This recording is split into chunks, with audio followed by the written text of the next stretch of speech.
Assalamualaikum warahmatullahi wabarakatuh. Bismillahirrahmanirrahim. Yang terhormat Dr. Andus Neng Gusti MPD MAG selaku dosen pengampu mata kuliah bimbingan konseling. Pada kesempatan kali ini saya Safira Anggraini dengan NIM 238 1130 967 dari kelas B25 akan mencoba untuk mempresentasikan hasil mind mapping saya di sini dengan judul Dasar, Prinsip, dan Pendekatan Bimbingan dan Konseling. Bimbingan dan konseling memiliki dasar yang kuat, yaitu bersumber dari ilmu pendekatan dan ilmu psikologi.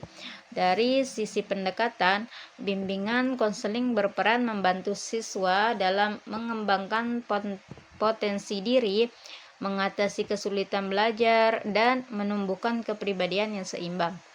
Sementara dari sisi psikologi, bimbingan konseling menggunakan berbagai teori tentang kepribadian, motivasi, dan perilaku manusia untuk memahami serta memberikan layanan yang sesuai karakteristik masing-masing individu.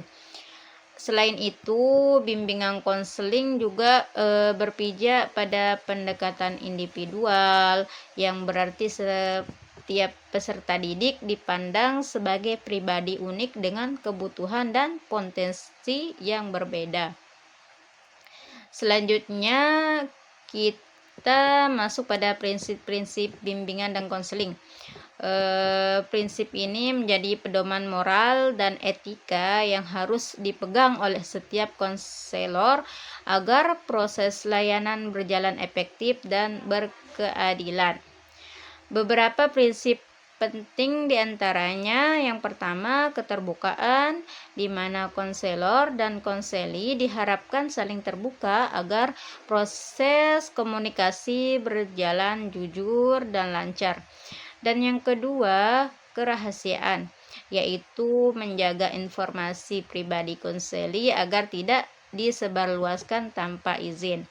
Dan yang ketiga, kesempatan yang sama, artinya semua peserta didik berhak memperoleh layanan bimbingan konseling tanpa diskriminasi.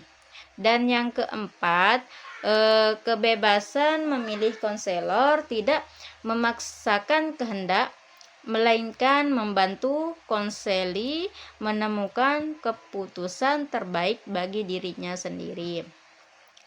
Dan yang terakhir, proses yang berkelanjutan. Karena bimbingan bukan kegiatan sekali selesai, melainkan pendampingan yang harus terus dilakukan mengikuti perkembangan peserta didik. Nah, dengan menerapkan prinsip-prinsip ini, layanan bimbingan konseling akan menjadi lebih manusiawi, empatik, dan profesional. Dan berikutnya kita akan membahas tentang pendekatan dalam bimbingan dan konseling. Secara umum di sini ada 3 pendekatan yang bisa digunakan. Yang pertama adalah pendekatan individual, yang yaitu konseling yang dilakukan secara tatap muka antar konselor dan konseli untuk membahas permasalahan pribadi secara mendalam. Dan yang kedua, pendekatan kelompok, yaitu bimbingan yang dilakukan kepada sekelompok siswa melakukan diskusi, permainan, atau simulasi yang menumbuhkan kerjasama dan saling mendukung. Dan yang ketiga, pendekatan keluarga, yaitu melibatkan orang tua atau anggota keluarga lain, terutama jika masalah siswa berhubungan dengan lingkungan rumah. Pendekatan-pendekatan ini membuat layanan bimbingan konseling menjadi lebih fleksibel dan sesuai dengan kebutuhan nyata peserta didik.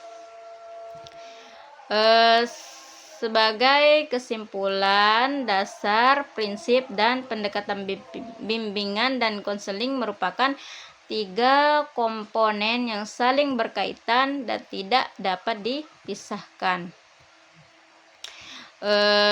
Dasarnya memberikan arahan dan fondasi ilmiah, prinsipnya menentukan etika serta cara kerja konselor, dan pendekatannya menjadi strategi pelaksanaan yang konkret dalam membantu siswa mencapai keseimbangan hidup, baik akademik, sosial, maupun spiritual. Baiklah, terima kasih telah menyimak video mind mapping saya. Semoga penjelasan tentang dasar, prinsip, dan pendekatan bimbingan dan konseling ini bermanfaat dan menambah wawasan kita semua. Wassalamualaikum warahmatullahi wabarakatuh.